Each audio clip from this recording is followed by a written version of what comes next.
A blind girl's fingers unleash a melody that silences Vienna's elite, defeating a raging conductor.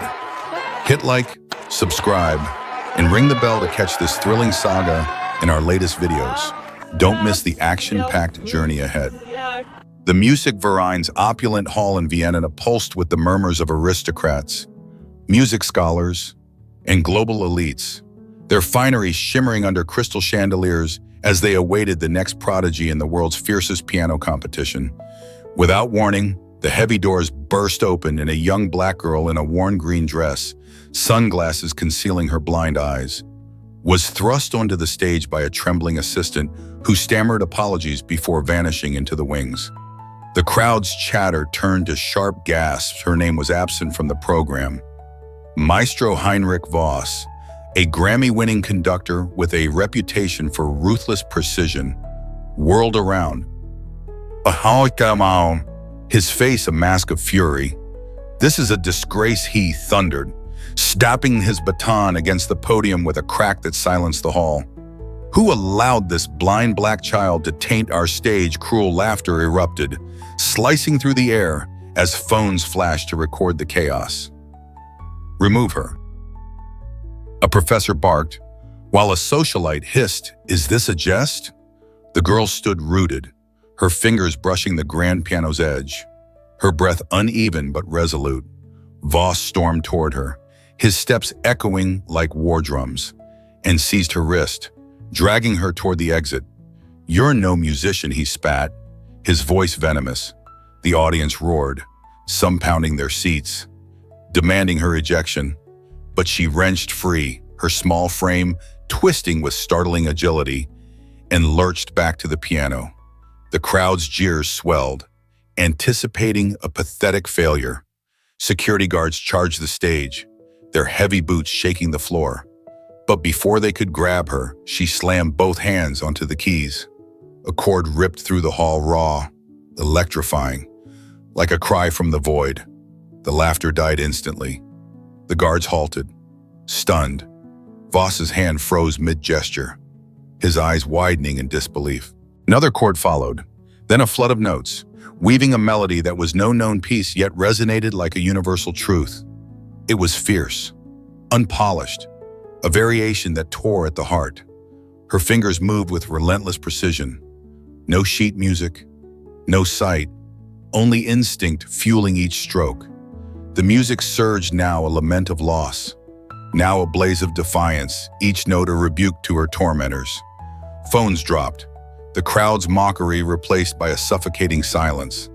A critic in the front row gripped his pen until it snapped. A diplomat's wife clutched her necklace, tears streaming down her face. Voss stumbled back, his authority shattered by the force of her sound.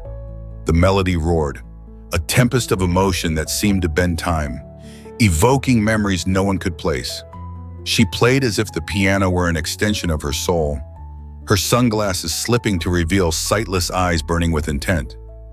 The guards retreated, their resolve broken, unable to disrupt her. The piece climbed to a shattering crescendo, chords crashing like storm against stone, and when the final note faded, the hall was a void of silence. Then a lone clap sharp, deliberate from a man in the shadows. Luca Moretti, Italy's most cunning music producer, rose, his gaze fixed on her. Applause exploded, a deafening wave, as the entire audience leapt to their feet, some weeping, others shouting in awe. She remained at the piano, head lowered, untouched by the frenzy. Moretti shoved through the throng, his voice cutting like a blade. "Who taught you to play like that?" he demanded, looming over her. Her response was a whisper, sharp and haunting. "The darkness. My mother's songs in the night." The words struck like lightning, silencing the chaos. Voss, now ashen, tried to reclaim the stage, shouting for calm, but his voice was swallowed by the crowd's fervor. Backstage, the assistant who'd led her on stage slipped away, clutching a phone that vibrated with urgent messages. Within hours, videos of her performance swept the internet, amassing millions of views. News outlets raced to unearth her story an orphan from a desolate shelter. No family, no formal training, only a gift that defied reason. Voss's outburst became his ruin. Music institutions denounced him, and his upcoming concerts were canceled overnight. Moretti lingered near her, his mind spinning with schemes to harness her talent, while organizers argued over their blunder. She sat alone, fingers tracing the piano's keys, as if they held her only truth. Outside, crowds gathered, chanting for justice against Voss's cruelty, their voices shaking the hall's foundations. A journalist slipped backstage, thrusting a microphone toward her. "What's your name?" he pressed, his camera rolling. She tilted her head, her voice soft but unyielding.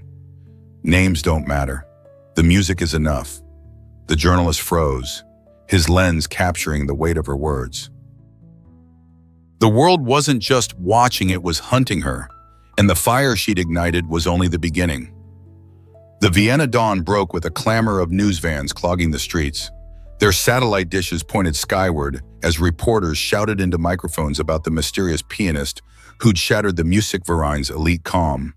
Her performance video, now viewed millions of times, looped on every major network, from London to Tokyo, each outlet racing to claim the first scoop on her identity. In a cramped hotel room near the city center, she sat on the edge of a bed, her fingers twitching as if still on the keys. The distant hum of the city pressing against the walls. A television blared in the corner, cycling through clips of her music, interrupted by pundits debating her origins. She clicked it off, her ears catching a faint shuffle outside the door too deliberate to be a maid.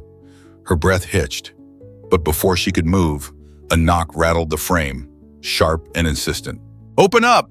We're with the press!" a voice barked, followed by the click of a camera.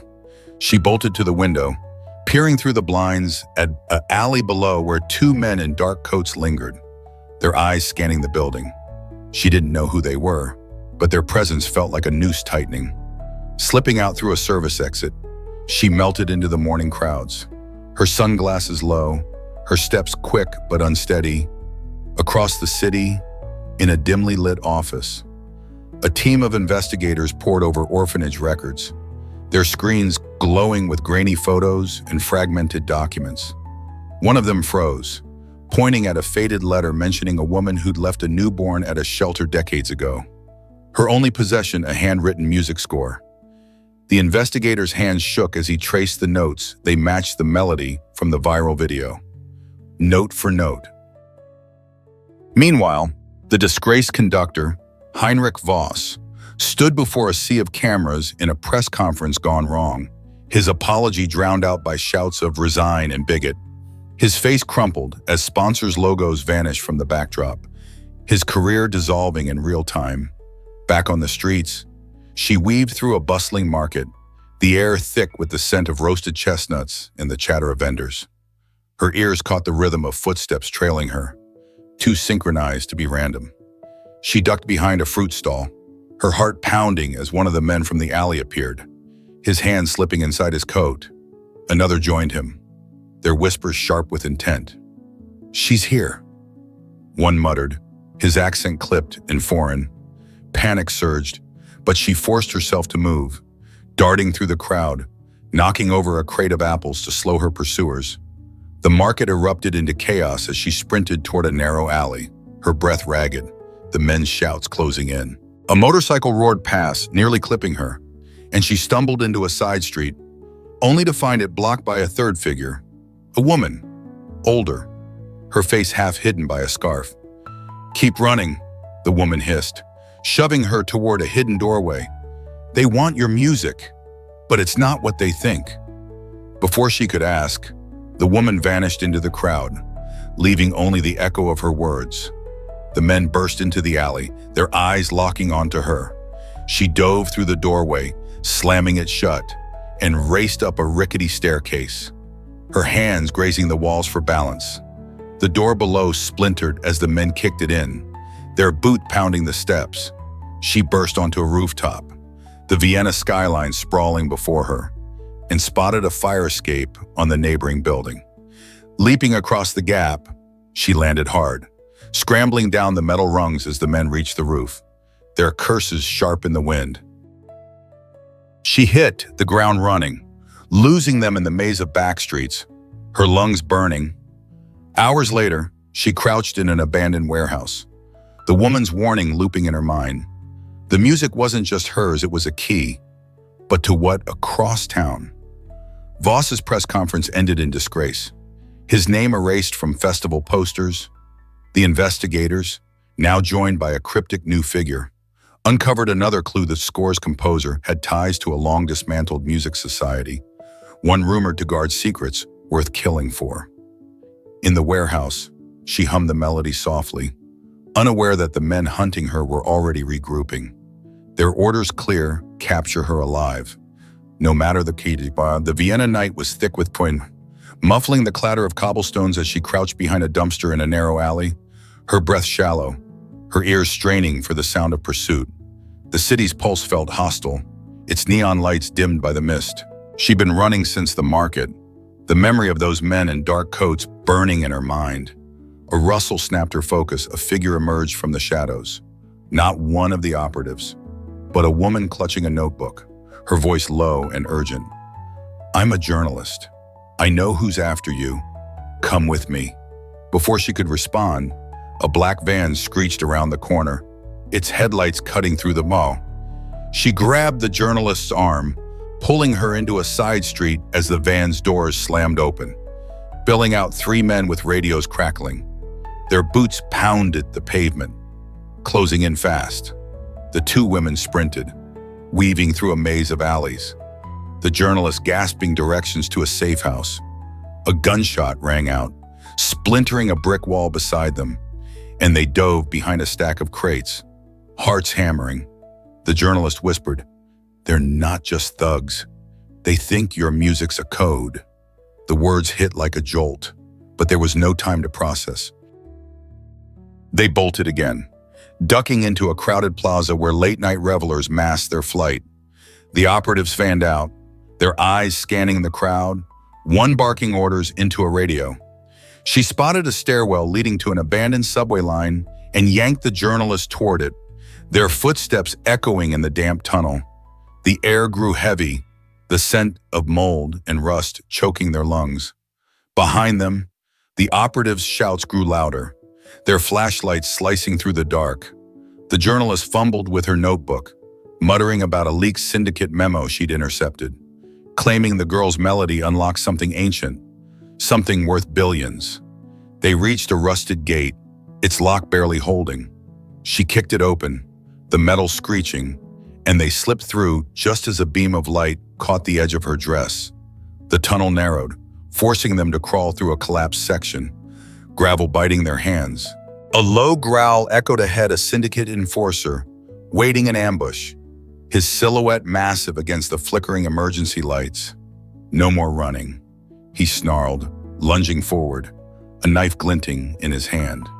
The journalist screamed, throwing her notebook at him, but it barely slowed his charge. She dove under his swing, grabbing a loose pipe from the ground and swinging it hard, catching his knee with a sickening crunch. He roared, stumbling, and she shoved the journalist past him, sprinting toward a distant exit. The enforcer's radio crackled with orders to seal the tunnel, but they burst through a maintenance hatch, emerging into a deserted construction site. Sirens wailed in the distance, drawn by the gunshot, giving them a fleeting chance to vanish. They hid in a half-built apartment block, the journalist panting as she pulled out a crumpled photo from her notebook, a grainy image of a woman playing a piano. The same melody scribbled on a score beside her. "This was in the syndicate's files," she whispered. "It's tied to your music, but they'll kill to keep it buried." The girl's fingers trembled, tracing the photo's edges, a memory she couldn't grasp flickering in her mind. Outside, the operatives regrouped, their vans circling the site, but the sirens forced them to scatter. The journalist hacked into a burner phone, sending her findings to a trusted editor, exposing the syndicate's name for the first time, the Order of the Silent Cord. They slipped out through a storm drain, emerging near the Danube, its black waters reflecting the city's glow. The journalist vowed to keep digging, But the girl's mind churned with the photo, the enforcer's words, and the weight of a melody that was no longer just music. Across Vienna, the syndicate's leaders convened in a hidden chamber, their screens replaying her performance, their voices cold with resolve. The chase was far from over, and the secret they hunted was closer than she knew. The wind howled through the Austrian Alps, carrying flecks of snow into a tiny village nestled in a frozen valley. Inside a creaking wooden attic, she knelt beside a dusty gramophone, her fingers trembling as she lifted its needle. The journalist, crouched by the window, kept watch on the silent street below, her breath fogging the glass. A faint crackle filled the room. Then a woman's voice emerged from the gramophone at a haunting lullaby. The same melody she'd played in Vienna, but softer, rawer, sung with a love that pierced her chest. The journalist gasped, recognizing the notes. "That's your mother," she whispered, clutching a journal they'd found in the village archives. Its pages detailing a composer banned decades ago for music deemed too dangerous. Before she could explain, a low rumble broke the silence, a black SUV rolling into the village square, its tires crunching snow. The journalists cursed, grabbing their coats. "They've found us." They slipped out the back, the lullaby still echoing in her mind, and darted into a barn as headlights swept the street. Voices barked orders outside, crisp and methodical, as syndicate operatives fanned out, kicking in doors. She pressed against a hay bale, her ears catching the creak of a floorboard, a villager, the innkeeper who'd sheltered them, whispering into a radio. "She's here," he muttered, his betrayal sharp as a blade. The journalist's eyes widened, but there was no time to confront him. They burst through a trap door, landing in a snowy alley, and sprinted toward the forest as the innkeeper's shout alerted the operatives. Boots crunched behind them, closing fast. The Alps loomed ahead, a maze of pines and ice under a darkening sky. She led the way, her hearing sharper than sight, catching the snap of twigs and the rhythm of pursuit. A gunshot shattered the air, splintering a tree trunk, and they dove into a ravine, snow swallowing their fall. The journalist scrambled up, clutching the journal, its pages flapping wildly. The composer, her music threatened their control, she yelled. But a drone buzzed overhead, its red light locking onto them. They plunged deeper into the forest, branches clawing their faces, the operative's jolts echoing through the trees. Her ears caught a faint trickle, a frozen stream nearby. She veered toward it, sliding onto the ice, pulling the journalist with her. The thin surface cracked but held, masking their tracks as they skidded into a cave behind a snowbank. Inside, the air was frigid, but safe for now. The journalist opened the journal, revealing sketches of musical notes tied to an ancient society the syndicate had crushed. "Your mother's voice carried her work," she said, her voice shaking. "They'll kill to bury it." A shadow moved at the cave's mouth, an operative, his silenced pistol glinting. She grabbed a loose rock, hurling it past him, the clatter drawing his fire into the dark.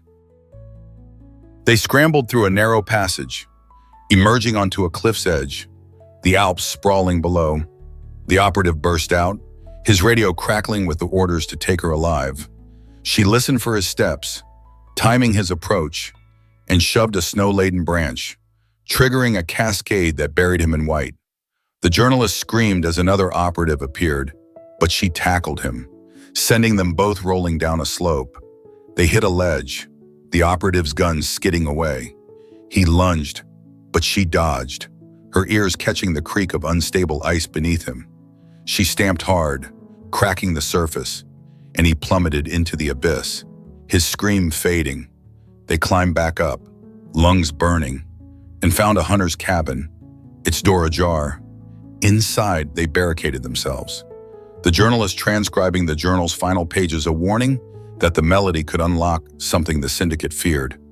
Outside, the drone circled, its hum growing louder, but a blizzard rolled in, grounding it. They slipped out, trekking through the storm, the lullaby's notes looping in her mind, each one a clue to a past she didn't understand. In Vienna, The syndicate's leaders watched satellite feeds, their patience thinning. The village trader's body was found frozen, a message to others. The journalist editor received her encrypted files, exposing the composer's fate. But the syndicate's reach was already spreading, their next move inevitable. The New York skyline glittered through the window of a cramped safe house, but the city's pulse felt like a trap closing in. She sat on a folding chair, the weight of an invitation to Carnegie Hall burning in her mind, a chance to play for the world, to expose the syndicate's crimes. The journalist paced, her phone buzzing with encrypted messages from allies tracking the syndicate's moves. Outside, unmarked vans circled the block, their engines idling with menace. She agreed to perform, but every instinct screamed caution. By dawn, they slipped into a cab, weaving through Manhattan's chaos to reach the concert hall, its golden facade looming under gray clouds. Inside, the stage was a labyrinth of cables and lights, the air thick with the scent of polish and anticipation. Rehearsals began, her fingers testing the grand piano's keys, each note sharpening her focus. But a faint click from the balcony snapped her attention, a man in a technician's uniform, his radio crackling too softly for others to notice. She played on, masking her suspicion, but whispered to the journalist, who nodded and slipped backstage. Hours later, during a break, the journalist returned, her face pale, clutching a stolen blueprint of the hall marked with red X's explosive placements for the performance night. "They're planning a massacre," she hissed, "to silence you and frame it as an accident." The words ignited a fire in her chest, but there was no time to flee. Footsteps echoed from the wings, heavy and deliberate. She grabbed the journalist, ducking behind a velvet curtain as 3 mercenaries in tactical gear stormed the stage, their silenced rifles sweeping the shadows. The rehearsal crew had vanished, leaving the hall eerily silent. A 4th mercenary appeared, barking orders in a coded language, their radios buzzing with updates. She crawled under the piano, her ears catching the faint hum of a detonator being armed in the rafters. The journalist gestured toward a service door, and they bolted, the mercenaries' boots pounding behind. The corridors twisted into a maze of dressing rooms and storage, the air thick with dust. A gunshot grazed the wall, showering plaster, and they dove into a lighting booth, barricading the door with a metal rack. The journalist hacked a security panel, pulling up camera feeds that showed mercenaries planting devices across the hall. She spotted a pattern in their movements, her hearing picking up the rhythm of their steps, and whispered a plan. They slipped out, climbing a maintenance ladder to the catwalks above the stage. The mercenaries below fanned out, unaware of their position. She moved silently, her hands grazing the steel beams, and dropped a wrench to lure one mercenary into a trap. He climbed up, only to meet her kick, sending him crashing onto the stage below. The others spun, firing blindly, bullets pinging off the catwalks. She and the journalist sprinted across the narrow beams, leaping to a ventilation shaft as the mercenaries regrouped. Inside the shaft, the air was stifling, but it led to the roof, where they emerged under a starless sky. A helicopter buzzed in the distance, its spotlight sweeping the city syndicate reinforcements. She spotted a loose cable on the roof, rigging it to jam the detonator signal. Buying time, they slid down a fire escape, landing in an alley as sirens wailed, drawn by the gunfire. The journalist sent a warning to her editor, exposing the syndicate's plot, but the mercenaries were already sealing the block. They sprinted through a crowded street fair, blending into the chaos, only to hear the click of a rifle behind them. She grabbed a metal tray from a vendor, deflecting a silenced shot, and shoved the journalist into a subway entrance. The mercenaries followed, their shadows lengthening in the flickering lights. She led them on a chase through the tunnels, her ears guiding her through the dark, until she triggered a maintenance alarm, flooding the platform with security. The mercenaries vanished, but their radios promised a return. Back at the safe house, the journalist's laptop pinged with a leaked syndicate file. Her music wasn't just a code, it was a map to something they'd kill to control. The concert was days away, and the world's eyes were on her, but so were the syndicates. She touched the piano keys in her mind, each note a weapon she'd wield on that stage, no matter the cost. The air in the Carnegie Hall safe house was heavy with tension, the distant hum of New York traffic barely masking the ticking clock. She sat at a small table, her fingers tracing imaginary keys, mentally rehearsing the performance that could expose the syndicate. The journalist scrolled through encrypted files on a laptop, cross-referencing syndicate leads, while their ally, a local fixer who'd secured the safe house, leaned against the door, his silence heavier than usual. He'd been their lifeline, arranging transport and contacts. But tonight, his eyes darted too often to his phone.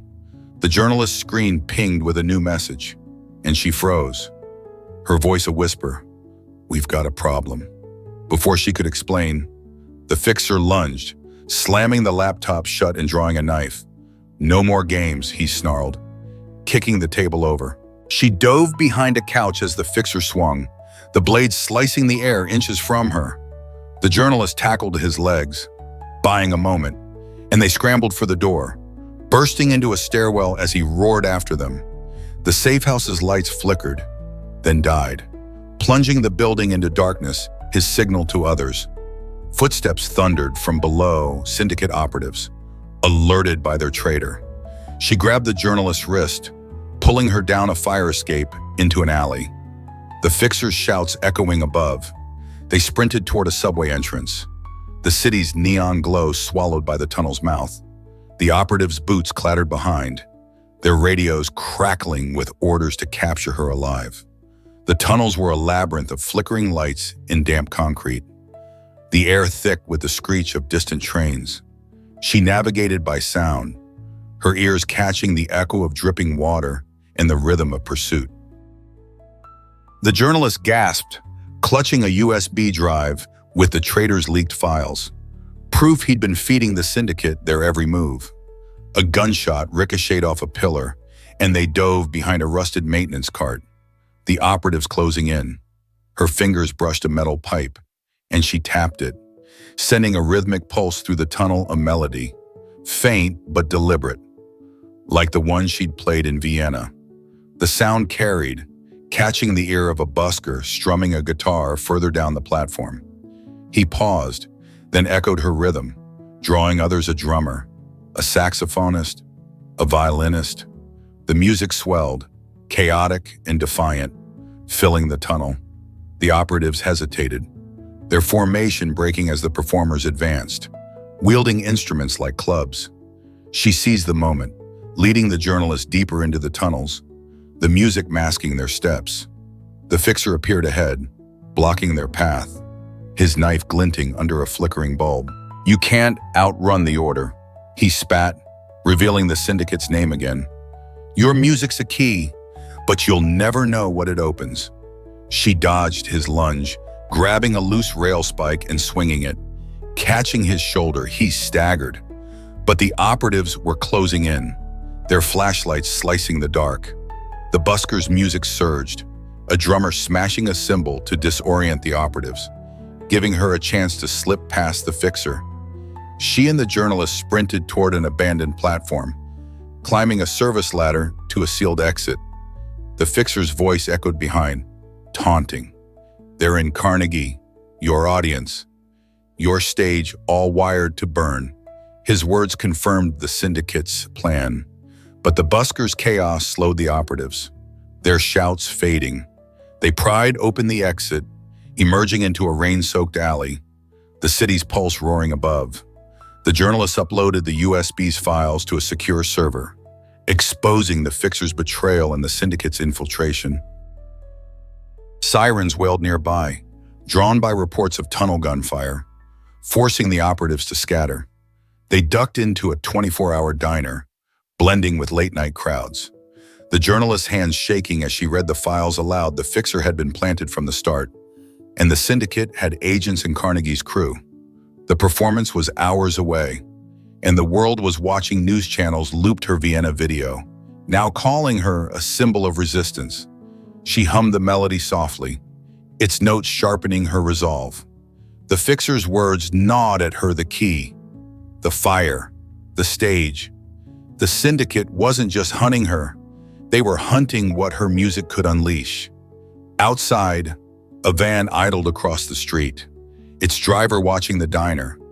The betrayal had stripped her trust, but the performance was her weapon, and she'd play it to the end.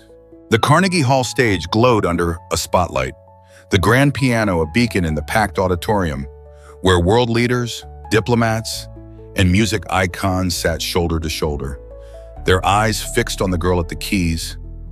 Cameras broadcast every note to millions worldwide, the air electric with anticipation. She sat poised, her fingers hovering, the weight of the syndicate's threat pressing against her chest.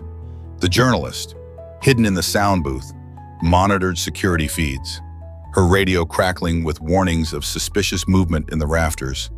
The performance began with a single note, sharp and clear, cutting through the hall's hush. The melody unfolded. Not just music, but a story, each chord a revelation of the syndicate's crimes, woven into the notes she'd crafted from stolen files in her mother's lullaby. The audience leaned forward, sensing the weight behind the sound, as news tickers flashed updates of a shadowy group exposed. A shadow shifted at the balcony syndicate operatives, their silenced weapons glinting, creeping toward vantage points. She played on, her ears catching the faint click of a safety being released, but her rhythm never faltered. The journalist's voice hissed through an earpiece. "They're moving." Now, before she could react, a familiar figure emerged from the wings, Heinrich Voss, the disgraced conductor, his face gaunt but resolute. "Keep playing," he whispered, stepping between her and the advancing operatives. "I owe you this." His presence stunned her, but she trusted the urgency in his voice, her fingers driving the melody harder, each note a defiance.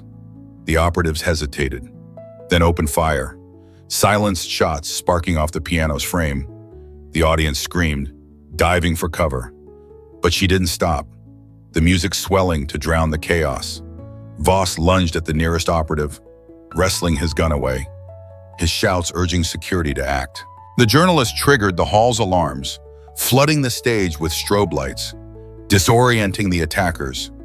Operatives rappelled from the ceiling, their ropes snapping taut. But she shifted the melody, its tempo erratic, throwing off their coordination. The crowd, realizing the performance was a weapon, began chanting, their voices amplifying her sound. Voss tackled another operative, taking a bullet to the shoulder but holding his ground, giving her time to reach the piece's climax, a searing sequence that named the syndicate's leaders. Their crimes laid bare in the notes. The broadcast screens flickered, hacked by the journalist to display syndicate documents, sparking gasps from the audience. An operative reached the stage, his knife slashing toward her, but she swung the piano lid, trapping his arm, and kicked him into the orchestra pit. The hall erupted into pandemonium, security clashing with operatives, diplomats rushing for exits. Voss, bleeding heavily, dragged her toward a side door, his voice hoarse. "Finish this, for all of us." They burst into a service corridor, operatives hot on their heels. She heard a grenade pin pulled and shoved Voss ahead, diving behind a metal crate as the blast shook the walls. Dust choked the air, but she crawled forward, her ears guiding her through the smoke. Voss stumbled, his strength fading, and pointed to a trap door. "Go," he gasped, turning back to face the pursuers. She hesitated, then dropped through the trap door, landing in a basement tunnel as gunfire echoed above. Voss's silhouette vanished in a hail of bullets, his final act buying her seconds. She sprinted through the tunnel, emerging into a New York alley, the journalist waiting with a stolen motorcycle. They roared through the city, the broadcast still streaming, her melody looping on every screen, exposing the syndicate to a global audience. Protests erupted outside syndicate offices worldwide, their leaders' names now cursed. The journalist radio buzzed with news. Voss was gone, but his sacrifice had rallied security, thwarting the attack. The girl's music had done more than survive, it had ignited a reckoning. She leaned into the wind, the melody still burning in her mind, knowing the syndicate's final blow was yet to come. The Echo of Light Academy stood on a sprawling campus outside New York, its stone walls draped in ivy, a beacon for children from forgotten corners of the world. The courtyard buzzed with anticipation. Hundreds of students, families, and global dignitaries gathered under a twilight sky for the inauguration. A grand piano gleamed at the center, where she sat, her fingers poised, ready to play a new composition that had haunted her dreams for a year. The journalist, now a trusted ally, stood by the stage, her eyes scanning the crowd for threats, her radio linked to a small security team. The air carried the scent of fresh grass and hope, but a faint discord nagged her senses, a too quiet rustle beyond the perimeter. She brushed it aside, focusing on the keys, but her ears caught a low hum, like a drone powering up in the distance. The ceremony began, a choir of children singing her Vienna melody, their voices pure and fierce. She joined them, her notes weaving a tapestry of resilience, each chord a promise to those who'd been silenced.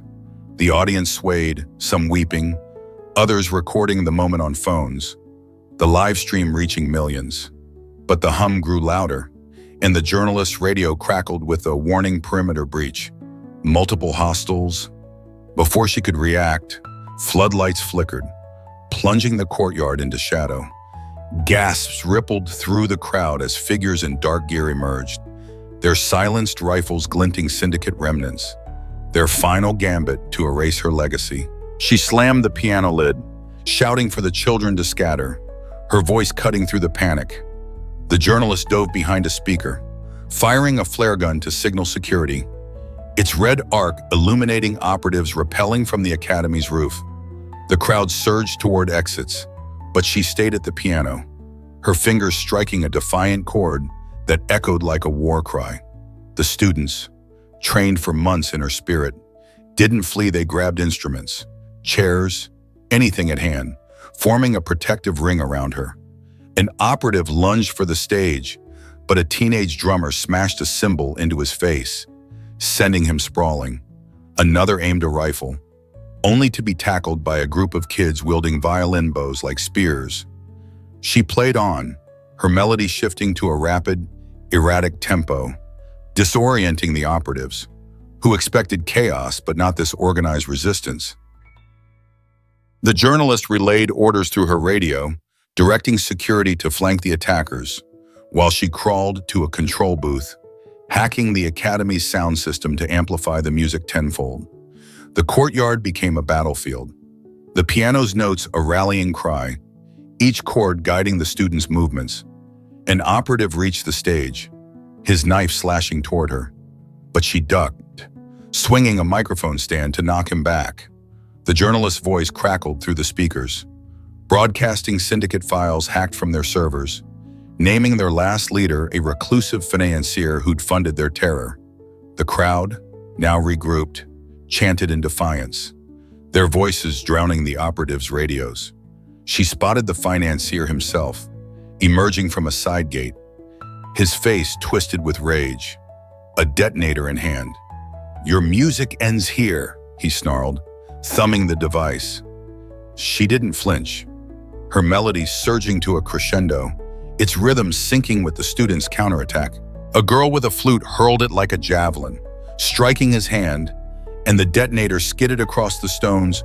Security stormed the corridor, clashing with operatives, but the financier dove for the device, his fingers grazing it. She leapt from the stage, tackling him into the dirt, her hands pinning his wrists as the students swarmed, tying him with instrument strings. The detonator rolled free, disarmed by a quick-thinking boy who smashed it with a drumstick. The operatives faltered, their leader captured, and security overwhelmed them, cuffing the last of the syndicate's forces. The floodlights snapped back on, revealing the courtyard strewn with broken chairs and scattered instruments. But the academy stood unbroken. She returned to the piano, her breath ragged, and resumed the composition, its notes now soft, a hymn of survival. The audience, emerging from hiding, joined hands, their silence a testament to the music's power. The live stream captured every moment, sparking protests outside syndicate strongholds worldwide, their empire crumbling under global scrutiny. The financier's confession, coerced by the journalist's threats of further leaks, exposed the syndicate's final secrets, ensuring their dissolution. As the final chord faded, she spoke into a microphone, her voice steady. Music doesn't choose who plays it. It only asks you to feel. The crowd erupted, their applause a thunder that shook the stars. A year of running, fighting, and defying had led to this, a place where no child would be silenced. The academy's gates opened wider, welcoming more students, its walls a promise of light against the dark. From a Vienna stage to a global fight, her music toppled a syndicate and built a haven for dreamers. Thank you for listening. Like, share, and subscribe to catch our latest videos. Hit the bell so you never miss the next saga. Your support keeps these stories alive. Let's make more.